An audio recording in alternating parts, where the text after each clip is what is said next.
Welcome to my channel. ఈ video వెళ్ళే ముందు ప్లీజ్ లైక్ చేయండి, షేర్ చేయండి, సబ్స్క్రైబ్ చేసుకోండి ఛానల్ని. ఈరోజు నేను చెప్పబోయే టాపిక్ ఏంటిదంటే సిద్దిపేట జిల్లా గురించి చెప్పబోతున్నాను. సిద్దిపేట జిల్లా అనేది 2016 అక్టోబర్ 12 రోజున అప్పటి ముఖ్యమంత్రి అయిన కల్వకుంట్ల చంద్రశేఖరరావు దీన్ని ప్రారంభించడం జరిగింది. సిద్దిపేట ప్రాంతం అనేది ముందు మెదక్ జిల్లాలో ఉండేది. మెదక్ జిల్లా నుంచి కొత్త జిల్లా ఏర్పడింది సిద్దిపేట జిల్లా. దాంతోపాటు కరీంనగర్ జిల్లాలోని కొన్ని మండలాలు, వరంగల్ జిల్లాలోని కొన్ని మండలాలతో సిద్దిపేట జిల్లా అనేది ఏర్పాటు చేశారు. కరీంనగర్ జిల్లాలోని హుస్నాబాద్, కొయ్యేడ, బెజ్జంకి, అదేవిధంగా అక్కన్నపేట మండలాలు సిద్దిపేట జిల్లాలో కలపడం జరిగింది. అదేవిధంగా వరంగల్ జిల్లాలోని చీర్యాల, మదనూరు, కొమరవేలి మండలాలు సిద్దిపేట జిల్లాలో కలపడం జరిగింది. ఇది మొత్తం విస్తీర్ణం వచ్చేసి 3802 స్క్వేర్ కిలోమీటర్స్ అని చెప్పవచ్చు. ఇది సుమారు 10 లక్షల వరకు జనాభా ఉంటుంది. ఇక్కడ మొత్తం 26 మండలాలతో సిద్దిపేట జిల్లా ఏర్పాటు చేశారు. ఇక్కడ 3 రెవెన్యూ డివిజన్లు ఉన్నాయి. 1 సిద్దిపేట, 2 గజ్వేల్, 3 హుస్నాబాద్ రెవెన్యూ డివిజన్గా ఉన్నాయి. ఇక్కడ ఈ జిల్లాలతోని 8 జిల్లాలతో సరిహద్దు ఉంటుంది. 1 కరీంనగర్, 2 మెదక్, 3 రాజన్న సిరిసిల్ల, 4 కామారెడ్డి, 5 హన్మకొండ, 6 మేడ్చల్ మల్కాజ్గిరి, 7 జనగాం, 7 యాదాద్రి భువనగిరి జిల్లాలతో సరిహద్దు ఉంటుంది. ఇది తెలంగాణలోనే అధికంగా జిల్లాల సరిహద్దున జిల్లా సిద్దిపేట అని చెప్పవచ్చు. ఇక్కడ మున్సిపాలిటీలుగా సిద్దిపేట, దుబాక, గజ్వేల్, హుస్నాబాద్ మరియు చీర్యాల మున్సిపాలిటీలుగా ఉన్నాయి. ఇక్కడ 4 బస్ డిపోలు ఉన్నాయి. 1 సిద్దిపేట, 2 దుబాక, 3 గజ్వేల్, 4 హుస్నాబాద్ బస్ డిపోస్గా ఉన్నాయి. ఇక్కడ ప్రసిద్ధి చెందిన ఆలయాలు అంటే 1 కొమరవెల్లి మల్లికార్జున స్వామి ఆలయం, వర్గాల్లోని శ్రీ జ్ఞానేశ్వర సరస్వతి ఆలయాలు ఈ జిల్లాకి ప్రసిద్ధి చెందాయి. ఇక్కడ జాతరలు వచ్చేసి కొమరవెల్లి మల్లన్న జాతర మరియు బెజ్జంకి జాతర, సింగరేణి జాతర, అదేవిధంగా హుస్నాబాద్లోని ఎల్లమ్మ జాతరలు ఎంతో ప్రసిద్ధి చెందాయని చెప్పవచ్చు.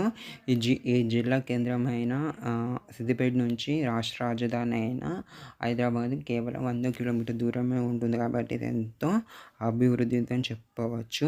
మరి ముఖ్యంగా ఇంకొకటి ఏంటంటే రాజీవ్ రహదారి అనేది ఈ జిల్లాలో సుమారుగా 60% వారికి ఈ జిల్లా పరిధిలోకి వస్తుంది. ఈ జిల్లాలో ప్రాముఖ్య వ్యక్తులు కూడా ఉన్నారు. ఒకరు వాటిలో వచ్చేసి కల్వకుంట్ల చంద్రశేఖరరావు మరియు హరీష్ రావు ఈ జిల్లా నుంచే ఉన్నారు. ఈ జిల్లా నుంచి కల్వకుంట్ల చంద్రశేఖరరావు గజ్వేల్ నుంచి ఎమ్మెల్యేగా విజయం సాధించారు. అదేవిధంగా ఈ జిల్లా నుంచే తన్నీర్ హరీష్ రావు కూడా విజయం సాధించారు. ఇక్కడ అసెంబ్లీ నియోజకవర్గాలు వచ్చేసి సిద్దిపేట నియోజకవర్గం మొత్తం ఈ జిల్లాలోనే ఉంది. అదేవిధంగా దుబాక మెజారిటీ మండలాలు ఈ జిల్లాలోనే ఉంది. అదేవిధంగా గజ్వేల్ మెజారిటీ మండలాలు ఇదే జిల్లాలో ఉన్నాయి. అదేవిధంగా హుస్నాబాద్ నియోజకవర్గంలోని హుస్నాబాద్, అక్కన్నపేట, కొయ్యేడ మండలాలు ఈ జిల్లాలో ఉన్నాయి. అదేవిధంగా మానకొండ నియోజకవర్గంలోని బెజ్జంకి మండలం ఈ జిల్లాలోనే ఉంది. అదేవిధంగా జనగాం నియోజకవర్గంలోని చీర్యాల, కొమరవేలి, మదనూరు మండలాలు ఈ జిల్లా పరిధిలోకి వస్తాయి. ఇక్కడ 3 పార్లమెంట్ నియోజకవర్గాలు ఉన్నాయి.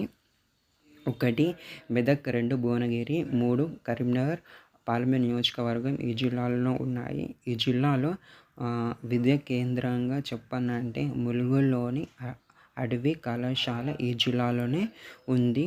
ఈ జిల్లాలో ఇటీవలనే హైదరాబాద్ నుంచి సిద్దిపేట వరకు రైల్వే నెట్వర్క్ కంప్లీట్ అయ్యి ఇక్కడ డెమో ట్రైన్ అనేది రన్ అవుతుంది. ఇది ఎంతో అభివృద్ధి చెందుతుంది అని చెప్పవచ్చు.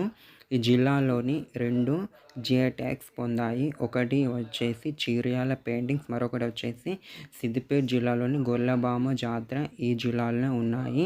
ఈ తెలంగాణ ఉద్యమం సమయంలో సిద్దిపేట చాలా ఉద్యమాలు జరిగాయి. ఇక్కడనే కల్వకుంట్ల చంద్రశేఖరరావు నిరాదీక్ష చేయడం జరిగింది.